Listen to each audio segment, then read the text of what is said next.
Bismillahirrahmanirrahim. Assalamualaikum warahmatullahi wabarakatuh.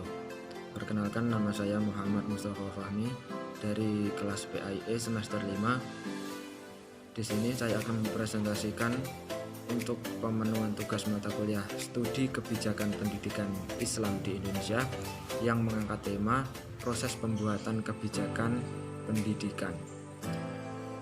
Ada 3 poin ya yang akan saya angkat nanti. Yang pertama mengenai agenda kebijakan, yang kedua mengenai formulasi kebijakan, yang ketiga yaitu legitimasi kebijakan.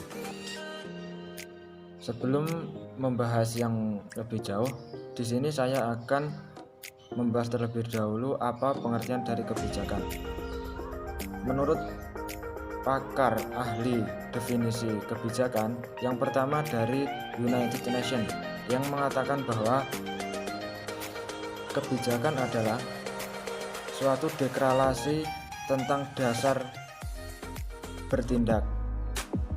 Bisa dikatakan juga suatu dasar ataupun pedoman dalam melakukan aktivitas-aktivitas tertentu.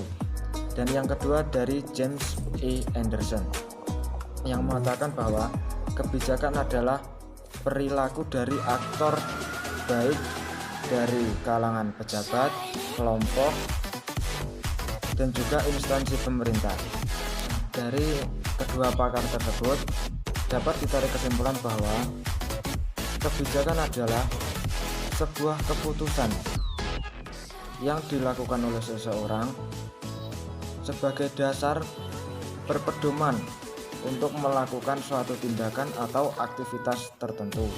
Dikaitkan dengan pendidikan, maka pengertian kebijakan pendidikan adalah suatu tindakan atau penilaian terhadap suatu sistem nilai dan faktor-faktor kebutuhan situasional yang sudah dirumuskan secara tegas oleh lembaga pendidikan yang dijabarkan dari visi, misi pendidikan yang dioperasionalkan oleh lembaga pendidikan untuk mencapai tujuan pendidikan yang diinginkan. Dalam proses pembuatan kebijakan tersebut, maka setidaknya ada 3 tahap yang harus dilalui. Seperti yang saya katakan di awal tadi, yaitu yang pertama ada agenda kebijakan, yang kedua ada formulasi kebijakan, dan yang ketiga ada legitimasi kebijakan. Agenda kebijakan tidak lain adalah suatu daftar permasalahan ataupun isu yang mendapatkan perhatian serius oleh pihak yang berwajib yang kemudian diproses dan dijadikan menjadi suatu kebijakan. Nah, dalam agenda kebijakan ini dibedakan menjadi 2. Yang pertama agenda kebijakan sistematik, yang kedua agenda institusional. Agenda sistematik ini berisi tentang semua persoalan yang dipandang secara umum oleh anggota kelompok politik sebagai suatu hal yang patut untuk mendapatkan perhatian dari publik dan juga mencakup masalah-masalah yang ada di bawah kewenangan yang sah dari pemerintahan yang ada. Pada dasarnya, agenda sistematik ini adalah agenda diskusi atau agenda pembicaraan yang membicarakan atau membahas mengenai isu yang berkembang di masyarakat. Yang kedua, agenda institusional, yaitu agenda pemerintahan yang terdiri dari permasalahan atau persoalan yang termaktub di dalam agenda sistematik, yang mana kemudian pejabat publik akan memperhatikan secara serius dan juga memperhatikan secara aktif atas isu-isu yang berkembang di agenda sistematik tersebut. Selanjutnya adalah formulasi kebijakan. Formulasi kebijakan adalah usaha perumusan berbagai rancangan, konsep, dan juga asas yang digunakan sebagai garis besar atau rencana dasar dalam kegiatan pendidikan sekaligus sebagai garis dasar pelaksanaan ataupun manajemen kegiatan pendidikan untuk mencapai tujuan pendidikan yang diinginkan. Di dalam formulasi kebijakan terdapat teori yang memformasikan kebijakan pendidikan. Teori yang pertama adalah teori inkrementalis, yang kedua teori demokratis, yang ketiga teori strategis, yang keempat teori pilihan publik, dan yang terakhir adalah teori sistem. Dapat beberapa pendekatan di dalam formulasi kebijakan ya. Di antaranya adalah pendekatan kelembagaan, pendekatan proses, pendekatan teori kelompok, pendekatan elitis, dan yang terakhir adalah pendekatan rasionalis atau rasional. Ini ada juga faktor yang mempengaruhi proses formulasi kebijakan pendidikan.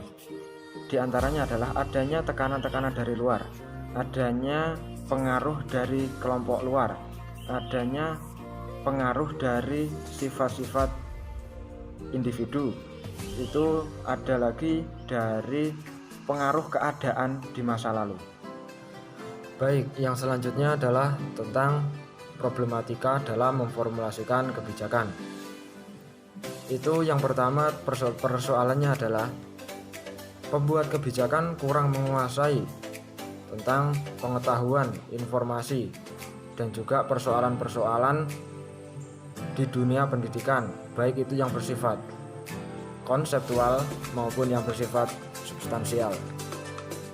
Yang kedua, sumber acuan dalam memformulasikan kebijakan, baik itu yang bersifat formal maupun yang non formal, itu berbeda-beda, sehingga sebagai jalan tengah atau mengkompromikan itu sering mengambil solusi mengakomodasikan keduanya.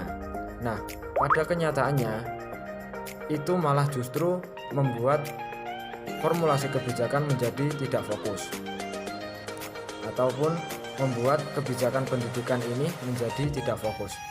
Nah, yang selanjutnya yang ketiga, terlalu banyak atau kurangnya informasi juga berpengaruh pada statement kebijakan pendidikan tersebut. Baik, yang selanjutnya tentang legitimasi kebijakan. Legitimasi kebijakan ini sering diartikan sebagai pemberian kekuasaan atau wewenang atas berlakunya suatu sistem pemerintahan. Nah, pada prinsipnya legitimasi ini adalah prinsip yang menunjukkan bahwa penerimaan keputusan pemimpin, pemerintah, dan pejabat oleh sebagian masyarakat publik atas dasar bahwa perolehan para pemimpin dan pelaksanaan kekuasaan telah sesuai dengan prosedur yang berlaku pada masyarakat umum. Nah, legitimasi ini juga merupakan suatu konsep yang mana menimbulkan hubungan antara pemimpin dan yang dipimpin. Jadi keduanya itu mempunyai suatu hubungan. Nah, selanjutnya